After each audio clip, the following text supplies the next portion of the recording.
Hello and welcome to Bird Fans Forever, episode number 81. We have our special guest today is Brian Gant, who played football at ISU from 1983 to 1986. Welcome, Brian. How you doing? I'm good. How you guys doing? This is great. And we also have our special guest host, Dick Lutke. I kicked John and Steve out, and we brought in the legendary Dick Lutke. So thank you very much for coming and helping us with this one. This is going to be a lot of fun. It's great to be here, John. Thanks. Thanks, Dick. Okay, Brian, we start every episode the same way for 81 episodes. So, how'd you get to ISU? I got to ISU. I was recruited by Greg McIntosh out of Gary Roosevelt. He came in and I didn't know that I had a nickname once I got to ISU. But he came in, he sat down, watched the film. He watched actually 10 plays. Watched 10 plays, he turned, walked out of the office. The coach was like, oh, everything okay? He's like, yeah, tell Brian Gant he has a full ride. He's like, well, you sure? He's like, yeah.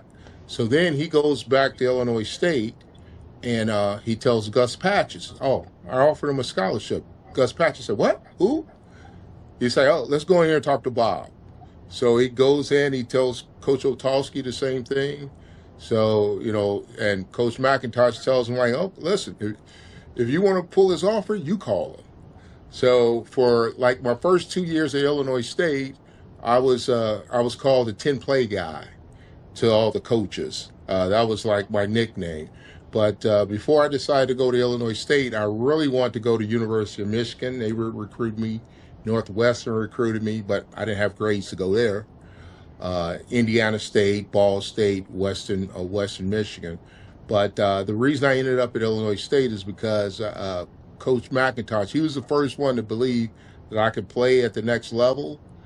And I always remember that. So I even tell like coaches now, I coach high school football, hey, offer the kid. You never know. You never know, because that may be that first offer the kid gets, and he will remember that coach.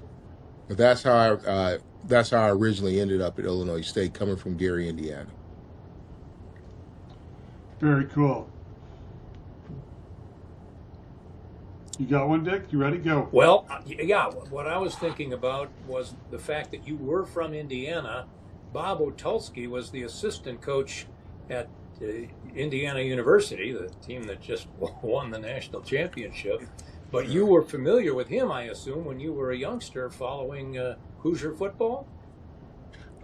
Yes, actually, I was recruited by University of Indiana also, and I knew the staff originally because my school had sent a couple players to University of Indiana, but right before the year I was being recruited, University of Indiana had just fired Lee Corso, and they fired him, and they had hired Sam Walsh. And I take my visit. He's the coach. He was just hired on a Monday. I go on a visit on a Friday. I walk in his office. He doesn't even have his office put together yet. He sits down. It's like, listen, I want to offer you a full scholarship. I was like, Coach, you haven't even watched any film on me. He's like, I don't care. I want to offer you a full scholarship. So I was like, I took it in consideration, but I still ended up going to Illinois State. But then a year later, he went to the Cincinnati Bengals. So, but I remember, and another kind of funny story about Coach Otalski and Coach McIntosh. So when they did my home visit, obviously I was in the inner city of Gary, Indiana. Every time Coach McIntosh would come to Gary, he had a certain barbecue place he would go to every single time.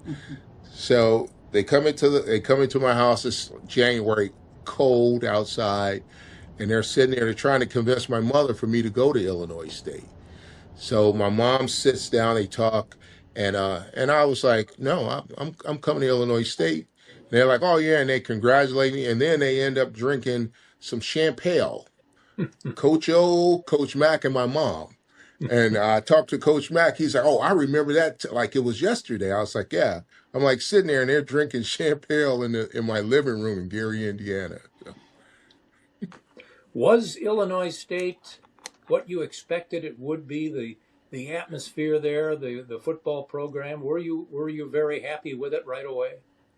Um, I was happy with it, but when I first got there, they didn't actually recruit me as a linebacker.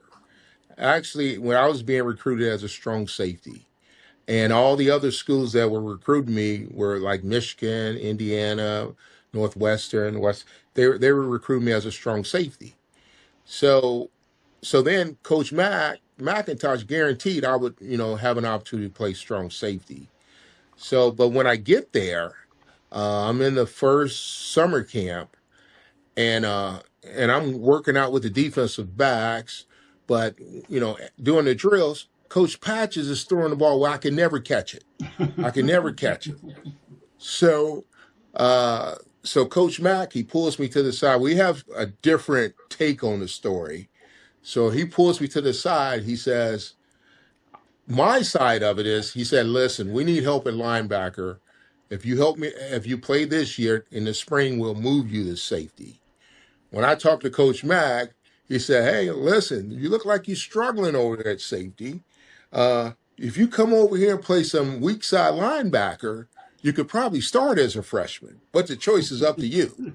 And but I ended up playing linebacker, and he was like, and then when I talked to him later, he was like, well, I know that you want to play strong safety, and all the recruiters were telling you that, but he was like, but I wanted you to play weak linebacker and weak side linebacker, and that was my intent when I recruited you. So, but I just went along with the rest of the scouts telling you that. So, yeah.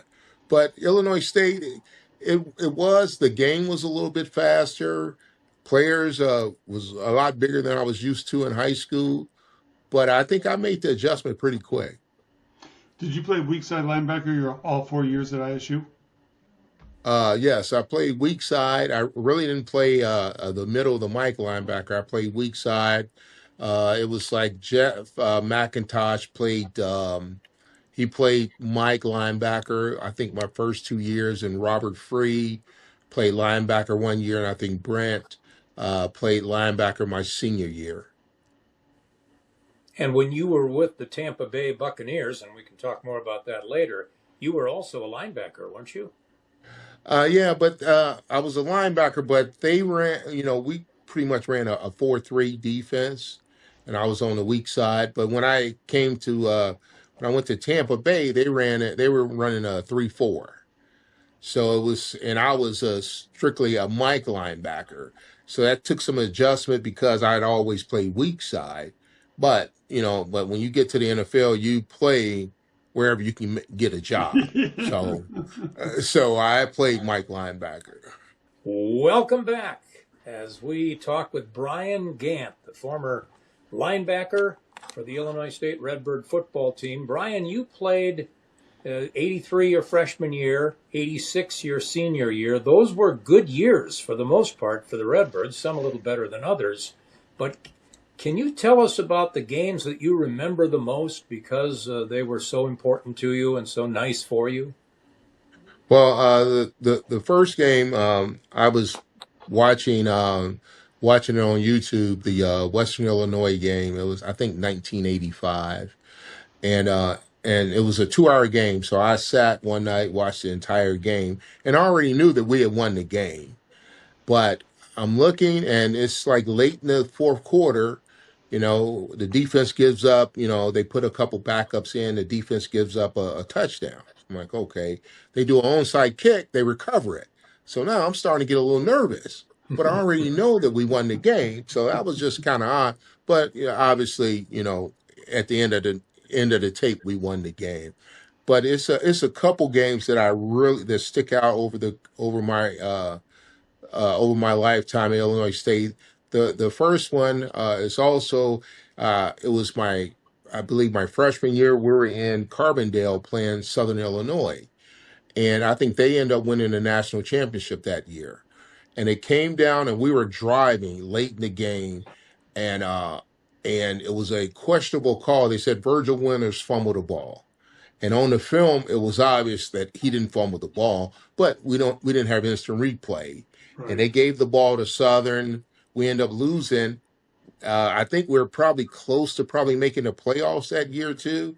I think that loss cost us a spot in the playoffs. And then Southern Illinois went on to win the national championship. Another game is also that same year, my freshman year, we had an opportunity to play on CBS. We played Indiana State.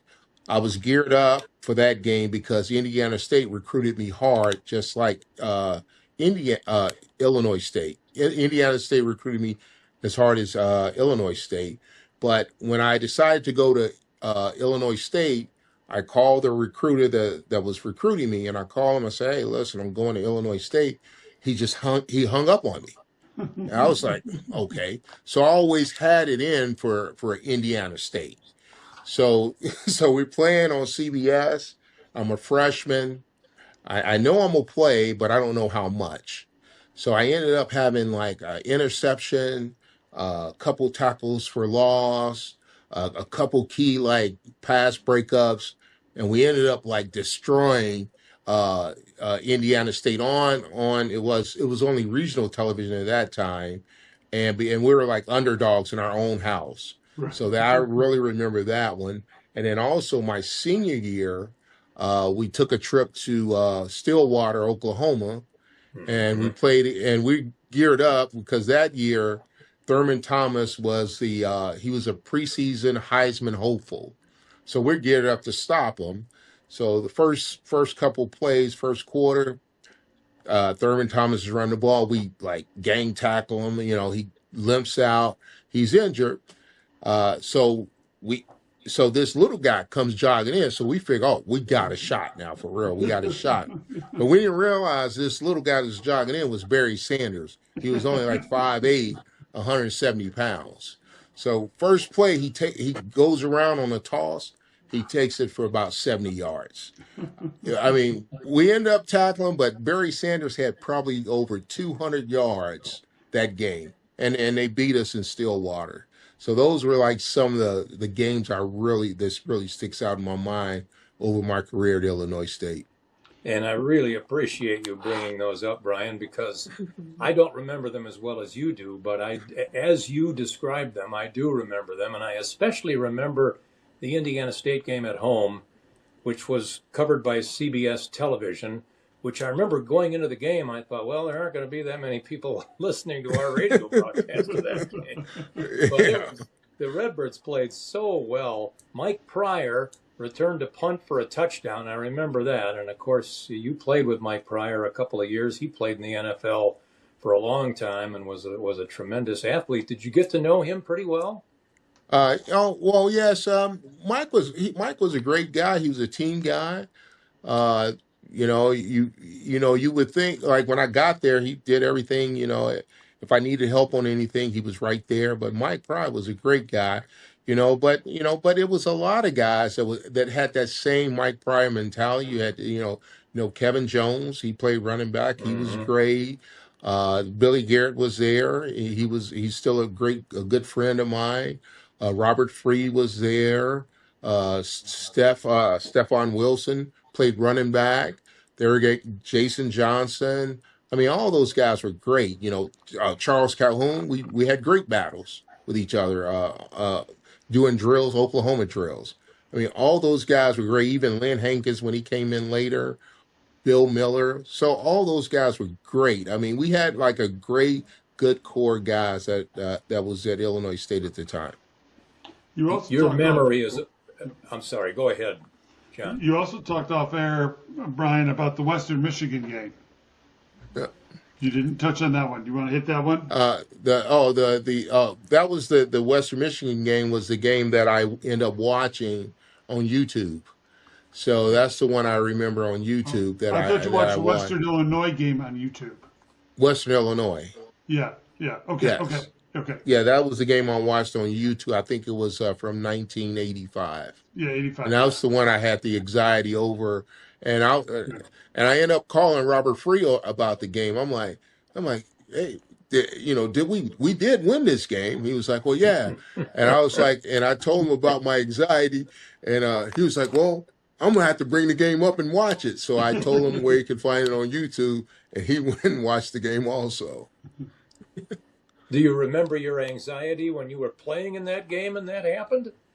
Um, no, not really, because I think when I was playing, I think you get a better feel for the game. Like the scores, the play on the field is different than the actual score on the scoreboard, because if you're in control of the game, even if they score a couple, you know that you're a better team, and you know that you could pretty much stop them, and you know that the reason they scored the touchdown because you had a couple of the second team players in just trying to get some experience. So you kind of knew that if you really need to stop them, you just put the starters back in. So Yeah. Yeah. Well, your time at Illinois State, it sounds like you really enjoyed it as an athlete, and I assume as a student as well. well, I enjoyed it as a student, but I probably should have been a better student and football player, because I didn't probably concentrate on my grades as much as I should, because I always get on my son to about his grades. So he ended up seeing my transcript from Illinois State, and I actually got a D in bowling. So he was like, Dad. I got to be in bowling. I got to be in bowling. Wow. Bowling was a tough class. You guys should have a bowling match against one another right now. No. Hey, these get degrees, so yeah. So and he will not let me, live that down. He's just like, is that, how did you get a D in bowling? I was like, well, first of all, you have to go to class. So, yeah. but it was a great campus. I had a great time. Like some of the people that I went to school with for those 4 years are still like lifetime friends. At times we go on vacations together with our significant others and wives. So we go and spend like 4 or 5 days on an island or a cruise. So we do that every time we can, and every time we can get together as a group, because we're all getting a little bit older, we try to do it. But I think Illinois State gave us all that foundation, because we're at that period in our lives that, you're not high school, but you're not really considered an adult with the adult responsibilities. So I think that gave us a good basis.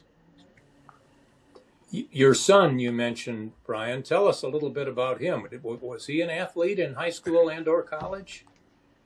He wasn't an athlete. He's smarter than I am. Let me put it that way. I think he's more into the arts and the film.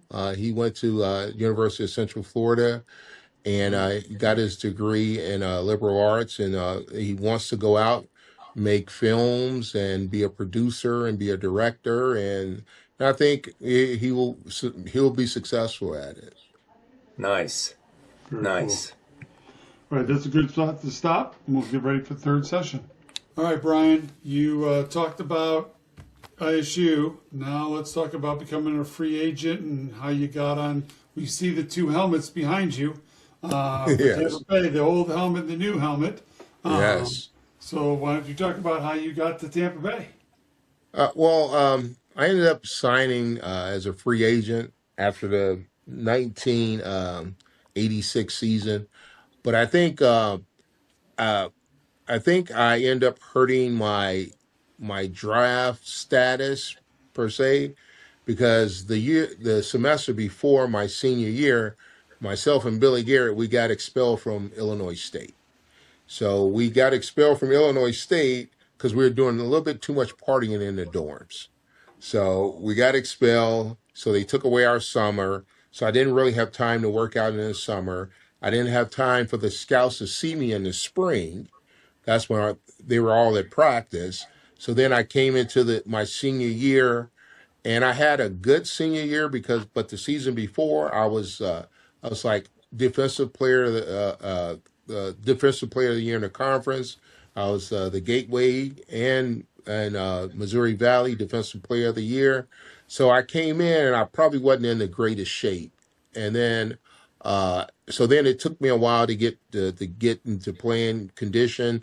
But then I had an okay senior year. So I was going to be a low draft pick, or I was definitely going to go to the USFL, but the USFL folded right before that.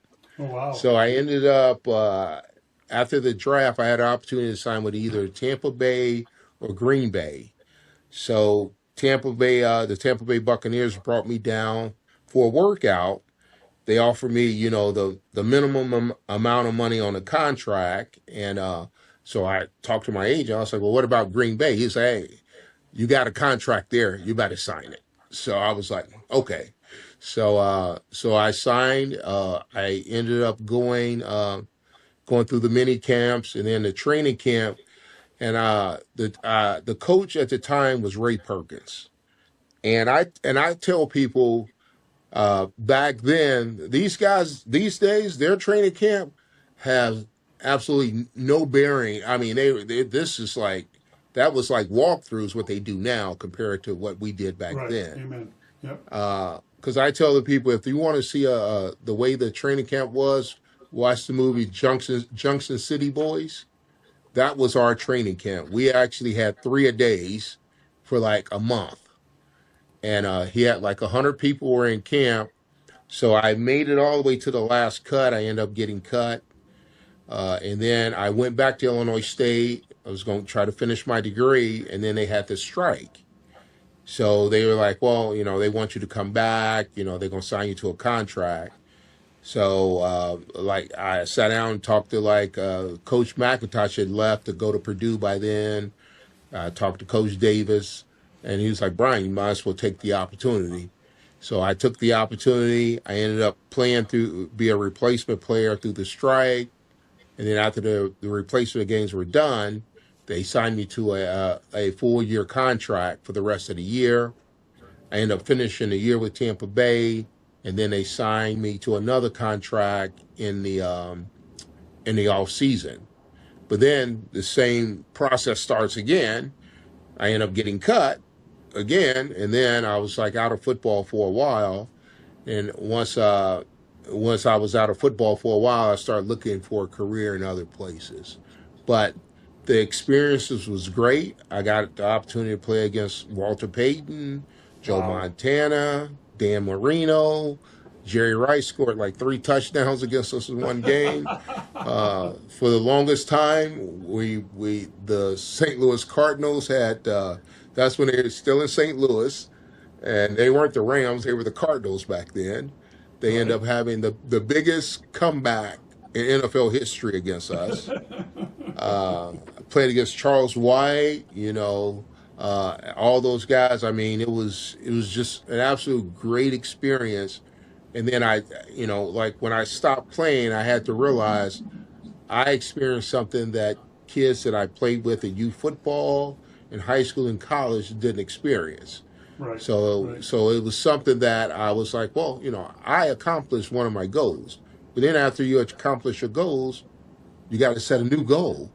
Nobody tells you that when you're growing up. But that was like some of my experience in the NFL. So when you were a youngster, Brian, let's say playing high school football at Gary Roosevelt, you were thinking about someday playing in the NFL?